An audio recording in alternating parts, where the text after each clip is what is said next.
Halo warganet, pada video jalan cerita ini, admin akan menceritakan film Kursk yang dirilis di Indonesia pada tahun 2020. Film ini mengisahkan kapal selam militer K-141 Kursk yang melakukan pelayaran menuju Laut Barents akan mengikuti latihan militer bersama 30 kapal perang Rusia lainnya. Namun, belum sampai tujuan, kapal Kursk ini mengalami masalah teknis, dan akhirnya ledakan pun terjadi. Kapal jatuh ke dasar laut dan banyak anggota kru yang tewas.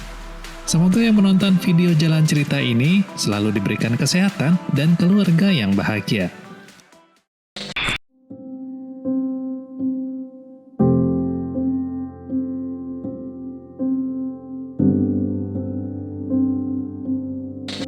Di awal cerita diperlihatkan anak laki-laki bernama Misha di saat latihan menahan nafas di dalam bak kamar mandinya.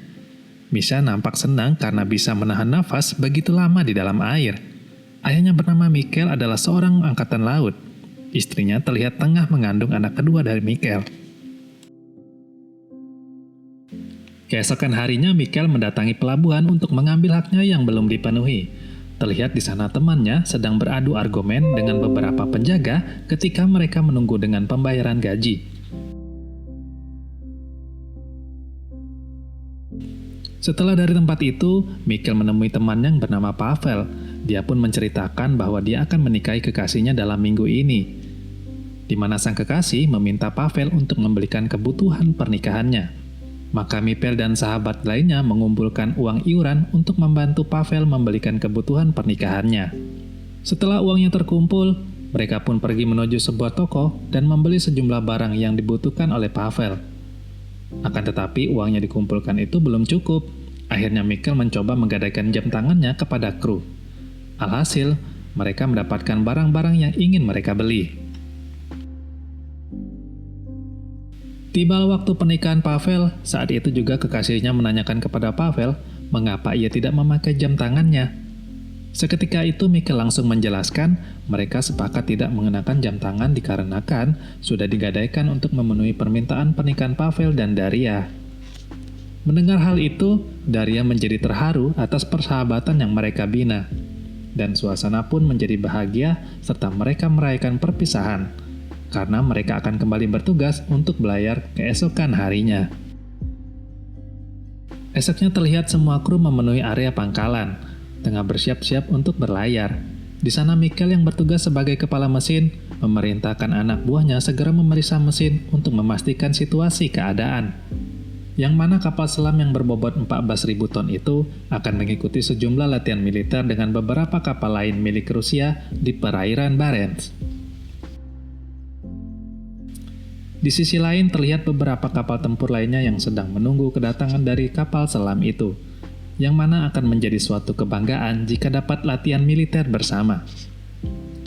Latihan ini akan dipimpin oleh Laksana Grunczynski dan pasukan militer Inggris yang dipimpin oleh Kolonel David de Russell, yang akan memantau latihan laut Rusia yang memberangkatkan 57 kapal di permukaan laut serta 3 kapal selam termasuk kapal selam Kursk. Pada dasarnya David de Russell sangat dekat dengan Grunczynski, namun terpaksa mereka terpisah dikarenakan perang dingin di antara negara mereka. Di dalam kapal, teknisi nampak sibuk memeriksa pengoperasian kapal selam. Pavel dan teman-temannya memeriksa semua kondisi torpedo. Namun di sana nampak Pavel sedikit gelisah lantaran dia melihat kondisi torpedo baru yang kualitasnya diragukan terparkir di dalam persenjataan mereka. Hal itu diketahui bahwa sang kapten membeli torpedo murah karena ingin menguji coba saja. Sang kapten yang akan memberikan pengarahan untuk mereka semua yang akan melakukan penembakan rudal serta torpedo. Terlihat di sana mereka mendapati masalah yang cukup serius, di mana torpedo mengalami peningkatan suhu yang cukup dominan. Pavel yang langsung meminta izin kepada sang kapten untuk langsung meluncurkannya. Namun sang kapten tak memberikan izin lantaran belum sampai di wilayah pengujian senjata. Tak lama kemudian terjadilah ledakan yang sangat besar di dalam ruangan torpedo, yang menyebabkan kapal ini mengalami suhu panas yang berlebih sehingga kapal selam itu tak bisa lagi kembali mengapung. Sebagian kru kapal tersebut tidak mengetahui apa yang sedang terjadi. Kemudian Mikkel sebagai kepala mesin pun segera memerintahkan anak buahnya untuk menutup pintu kedap air di ruangan 7 untuk menghindari kebocoran. Setelah memerintahkan hal itu, Mikkel pun menghubungi ruang torpedo. Namun dalam kondisi ruangan terbakar, tak ada satupun yang menjawab panggilan dari Mikkel. Tak lama kemudian, mereka melihat sinyal, yang mana sinyal tersebut memberitahukan bahwa terjadi ledakan besar berasal dari ruangan torpedo. Di waktu bersamaan muncullah kembali ledakan besar susulan di ruangan torpedo yang mana kali ini lebih besar dari ledakan yang pertama. Hal itu menyebabkan bagian inti-inti kapal menjadi rusak. Bahkan ruangan pengoperasian Mikkel pun mengalami kebocoran yang cukup signifikan. Hal itu segera Mikkel memerintahkan seluruh pasukannya untuk pergi ke ruangan unit 9, yang mana ruangan tersebut berada di atas kapal selam. Hingga dari 118 kru yang bertugas, hanya 23 kru yang masih selamat dari tragedi mengerikan tersebut. Tak lama dari kejadian tersebut, pihak militer Inggris mengetahui bahwa kapal selam Kursk telah mengalami insiden karena sistem radar mereka yang begitu canggih. Kolonel David pun memerintahkan untuk menghubungi Laksamana Gruzinski, namun setelah beberapa kali mencoba menghubungi pun tidak ada respon apapun. Kemudian Laksamana Gruzinski beberapa jam kemudian baru menyadari insiden yang dialami oleh kapal Kursk tersebut. Kembali kepada kepanikan di dalam kapal, Mikkel pun menyuruh anak buahnya untuk memperbaiki kebocoran di antara palka. Setelah mengetahui insiden itu, Kolonel David pun mengirimkan drone untuk melakukan penyelamatan. Setelah sampai di badan kapal, mereka melihat kondisi kapal selam yang begitu parah. Pilot drone pun berasumsi secara sepihak bahwa tak ada satupun yang selamat, karena mereka melihat tak ada satupun tanda-tanda sinyal kehidupan dari kapal tersebut. Di sisi lain, keluarga mendapati kabar buruk tersebut khawatir terhadap salah satu keluarga mereka yang berada di dalam kapal tersebut. Tanya dan anaknya yang khawatir akan keselamatan suaminya langsung berangkat menuju pusat militer Angkatan Rusia untuk meminta penjelasan. Namun sialnya mereka tak memberikan penjelasan apapun, yang nampaknya mereka menutupi insiden ini pada keluarga awak kapal selam. Di sisi lain, para keluarga awak kapal selam terus bersabar dan terus berdoa, sambil menunggu kabar baik dari suami-suami mereka ataupun keluarganya, yang mana mereka berharap kepada tim penyelamat bisa segera bertindak untuk mengevakuasi keberadaan kru tersebut.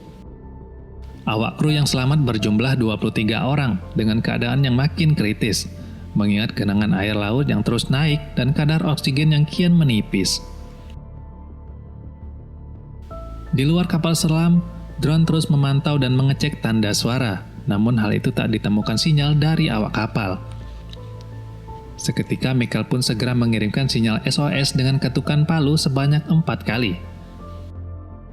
Beruntung waktu mereka yang sangat tepat. Sontak ketukan mereka pun ditangkap dan didengar oleh kru penyelamat. Mengetahui ada yang selamat, Laksamana Gruzinski langsung memerintahkan pasukannya untuk mengirim kapal penyelamat. Kabar baik juga terdengar sampai ke telinga-tanya, bahwa ada yang selamat dari insiden tersebut. Kolonel Russell yang memantau perkembangan laut Rusia, ia pun sudah mengetahui bahwa Rusia pun sudah mengirimkan tim penyelamat. Inggris juga mengetahui bahwa kapal milik Rusia tidak lebih baik dari mereka. Akan tetapi sejauh ini pihak Rusia belum juga meminta bantuan kepada pihak Inggris. Kembali kepada kondisi kapal yang mana di dalam ruangan tersebut semakin memburuk. Mikkel pun berpikir segera mendapatkan oksigen. Mikkel yang mempunyai ide berusaha untuk menyelam dengan salah satu kru lainnya yang bernama Sasa untuk mendapatkan stok pemantik oksigen di area penyimpanan persediaan. Singkatnya, Mikkel dan Sasa mulai mencari dan berhasil mendapatkan 2 slot cadangan oksigen. Namun saat mereka hendak kembali, pintu yang mereka lewatin pun tiba-tiba terkunci. Hal itu yang menyebabkan Sasa panik dan mulai kehabisan nafas. Dengan berusaha sekuat tenaga, Mikkel pun berhasil membuka pintu dan segera pergi dari tempat itu bersama Sasa untuk bisa menyelamatkan nyawanya. Akhirnya mereka pun sampai pada ruangan dan kru lainnya segera bertindak dan membuat Sasa selamat dari hal yang tidak diinginkan.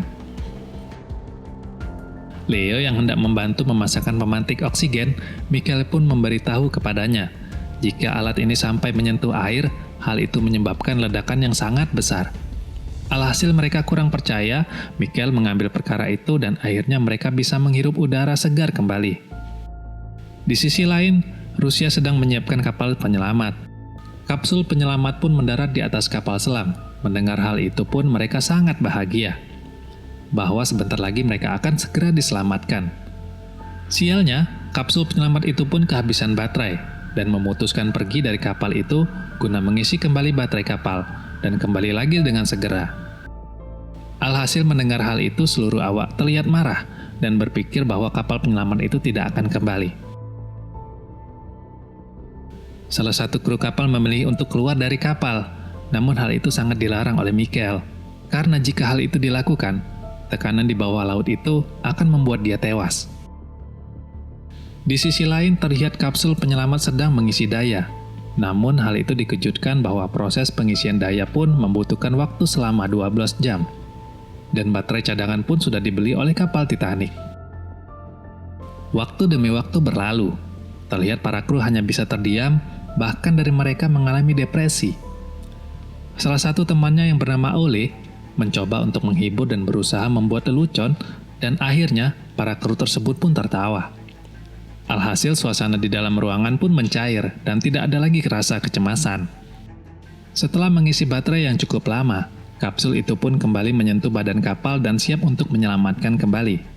Hendak membuka pintu kapal tersebut, namun kembali hal itu gagal, lantaran kembali kehabisan baterai. Seketika dengan proses penyelamatan yang begitu memprihatinkan, hal tersebut membuat Laksamana menjadi sangat marah. Kemudian menghubungi Colonel Russell karena timnya tak kunjung berhasil dengan alat penyelamat yang sudah cukup tua. Namun Laksamana Gruzinski ingin meminta bantuan kepada Inggris, tapi sampai saat itu belum mendapatkan perintah baik dari atasan untuk membenarkan hal tersebut. Kemudian mendengar kabar karamnya kapal selam Rusia membuat Prancis, Inggris, Norwegia, serta Amerika pun membuat konversi pers untuk menawarkan bantuan kepada Rusia. Laksamana besar Rusia yang sangat gengsi malah berasumsi bahwa kapal mereka telah ditabrak oleh kapal asing. Hal itu juga membuat proses negosiasi bantuan tidak mendapatkan izin dari pemerintah Rusia.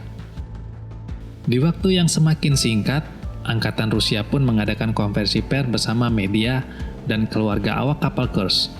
Di sana juga Tanya memaksa Angkatan Rusia menerima tawaran bantuan dari negara lain, karena penanganan dari tim penyelamat Rusia begitu lambat. Namun Laksamana besar pun masih saja menutupi hal tersebut. Dengan desakan keluarga korban, akhirnya Angkatan Rusia pun menerima bantuan dari Inggris. Setelah itu, Kolonel Russell pun segera mengirim tim penyelamat untuk melakukan misi penyelamatan. Tibanya di lokasi, mereka pun mendapati tolakan untuk mendekat ke area penyelamatan. Di sisi lain nampak seluruh awak sudah semakin kritis, bahkan air laut pun sudah menggenangi di area mereka. Nampak Michael sedang memandangi foto istri dan anaknya, karena merasa ini adalah akhir dari kehidupannya. Akhirnya pihak Inggris dan Rusia pun bertemu, yang mana pihak Rusia pun masih saja meninggikan gengsi mereka untuk menolak tawaran bantuan dari Inggris padahal waktu sudah semakin mendesak. Dengan bangganya pihak Rusia mengatakan bahwa tim penyelamatnya masih mampu untuk melakukan misi penyelamatan. Laksamana kembali memerintahkan untuk mencoba melakukan penyelamatan, namun hal itu kembali gagal. Pada akhirnya pihak Rusia menerima bantuan itu pada keesokan harinya. Nampak kru di dalam kapal sudah sangat pasrah. Oleng salah satu kru yang membuat suasana cair mengatakan pada rekan-rekannya untuk berpura-pura tidak terjadi apa-apa, di mana mereka mulai menyantap stok makanan yang ada sambil berpesta. Hingga di tengah canda gurau, tak lama kemudian Leo yang sembrono memasang alat pemantik oksigen tidak sengaja mengenai air hingga menyebabkan ruangan meledak dan terbakar. Meski tidak menyebabkan adanya korban, akan tetapi akibat ledakan itu, oksigen yang berada di sana pun semakin menipis. Tak lama dari itu, Michael memberikan pesan terakhir kepada kru lain dan menyanyikan lagu kebangsaan yang biasa mereka nyanyikan. Tibalah kini aksi penyelamatan dilakukan oleh pihak Inggris. Kemudian para tim penyelamat sampai di atas badan kapal selam dan tidak membutuhkan waktu yang cukup lama. Tim ini berhasil membuka pintu atas kapal, hingga mendapati gambaran jika akhirnya 23 kru awak kapal selam tersebut sudah tewas karena lambatnya proses penyelamatan. Pada akhir film, saat proses penghormatan terakhir kepada seluruh awak kapal selam, nampak dihadiri oleh petinggi-petinggi Angkatan Laut Rusia dan keluarga awak kapal memberikan doa kepada seluruh awak yang gugur dalam latihan militer tersebut. Kemudian para petinggi yang hendak memberikan ucapan bela sungkawa kepada keluarga korban, tetapi Misha yang terlihat murka kepada Laksamana atas keegoisannya yang sudah menghilangkan nyawa sang ayah, mengurungkan niat untuk tidak memberikan jabat tangan kepada Laksamana tersebut. Berkat aksi protes keras terhadap Laksamana, hal itu diberikan penghormatan oleh rekan kerja sang ayah dengan memberikan jam tangan milik sang ayah, yang sewaktu itu digadaikannya demi membantu pernikahan rekannya itu. Demikianlah jalan cerita dari film Kursk ini. Silahkan tinggalkan komentar pada kolom di bawah ini. Jika kalian suka dengan jalan cerita ini, silahkan like untuk menyukainya, dan subscribe jika kalian ingin mendapatkan info jalan cerita terbaru dari film lainnya. Semoga kalian terhibur dan sampai jumpa di video berikutnya.